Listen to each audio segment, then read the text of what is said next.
you've been removed from the mafia. You turned your life around. You've really become this outstanding citizen, which you can check out at michaelfranzese.com and also wiseguyswisdom.com, which is a new coaching site that's coming out. You've become this incredible citizen, right?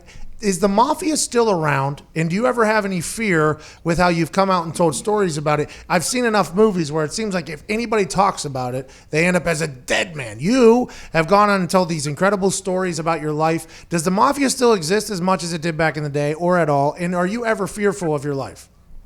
Well, let's put it this way. It absolutely does exist. There's still 5 families in New York. There's still, a big presence in Chicago, Kansas City, places like that. But it's not what it was at one time. It's different. It's not going to go away in my lifetime, that's for sure. But, Pat, what happened with me, I'm going to be honest with you. Number one, I never put anybody in prison. I didn't cooperate with the government in that regard. I played a game with the government where I made them think I was cooperating, but at the end of the day, I didn't cooperate. It was just my way of doing things, and I got in trouble for it. I mean, they put me back in prison as a result when they realized what I was doing. But How'd you do that?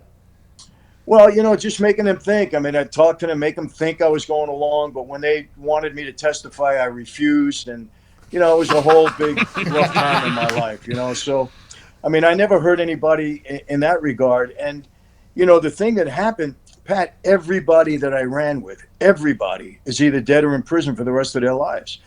Fortune magazine had a big article back in '86. It was the 50 biggest and most powerful mob bosses in the country. And they featured 6 guys. I was one of the 6 they featured. It was a huge article. It was like half the magazine.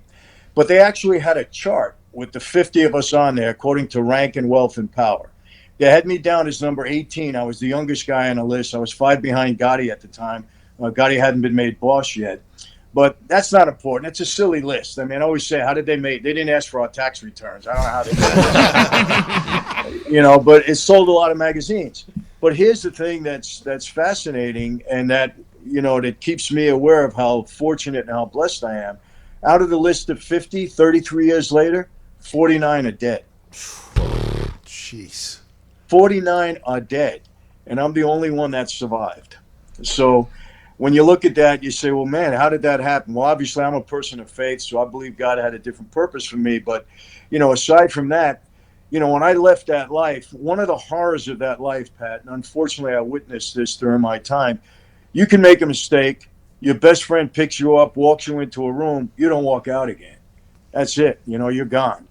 And when I left the life, I said, okay, they're going to have to work to get me. They're not walking me in a room.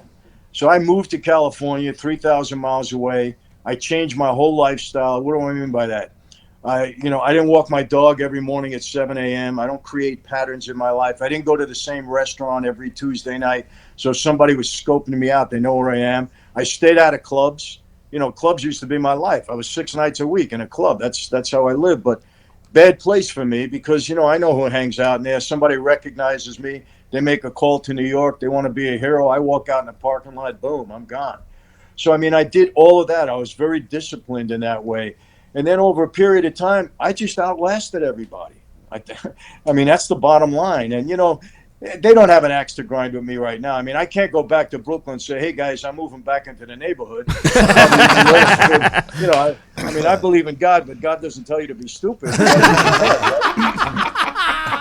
So, and I've just been very fortunate, very, very, very fortunate. I don't know how other way to put it because, honestly, Pat, I don't know of anybody that reached the level that I reached, publicly walked away from that life and lived to tell about it. I really don't. Yeah, that's why whenever you were talking to us at West Virginia, I think the first thing I said was, this guy's got to be full of shit. There's no way this guy's done all this. He's still alive. And here we are. Years later, you're still thriving, still doing great things in the community. And, hey, I want to let you know, from all of us over here, hey, we're happy for you, man. Hey. I appreciate that. Thank you very much. What does the Mafia do now? Everything is being watched. There's cameras everywhere. Not that you're still connected at all. I'm not saying that. I assume that you get whispers, though, of what they're going. What does the Mafia do now, and what do they have their hands in, you think? Well, let me tell you this. I don't know if you know this, but my dad was released from prison. He did 40 years on that 50-year sentence. He was in and out 5 times on parole violations. but he was released in 2017 at the age of 100. He was the oldest inmate in the country at the time of his release. My dad will be 103 in February. Holy shit! Yeah, and Right. so he's still got his ear to the wall. So I'm still in touch with my dad, and I kind of know what's going on, and so I mean that's how I stay in touch. But they're very low key right now. They're not doing things. I mean, they're doing the typical gambling stuff in the numbers business, and they got some union involvement again. They're kind of getting it back after Giuliani took a lot away or led that charge. So very quietly, I'll tell you what's happening. When I was in that life, we had 5 families. We had 750 made guys that actually took the oath, that comprised all 5 families. You had a bunch of associates, but those 750 guys. At that time, the FBI in New York had 1,200 and some odd agents assigned to all 5 families. So they had a lot of agents around, a lot of law enforcement.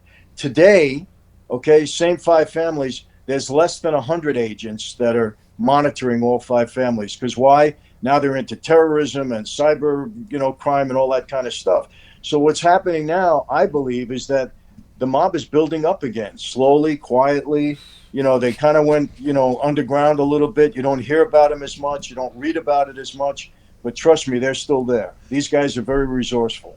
You Italians, man. That's awesome. You Italians are always going to find a way. We have 2 massive. By the way, I took a 23andMe test. I always thought I was an Irish fella. 0.01% Italian. No big deal. No big deal. I feel pretty good about it. I'm a better chef all of a sudden. That sounds good. Now, is that on your father's side or your mother's side? I don't know who did it. Somebody way back though took a little trip to the boot though. Okay.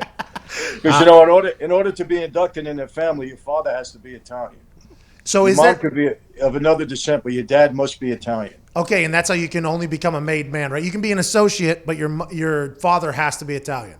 That's correct. Huh? How about that?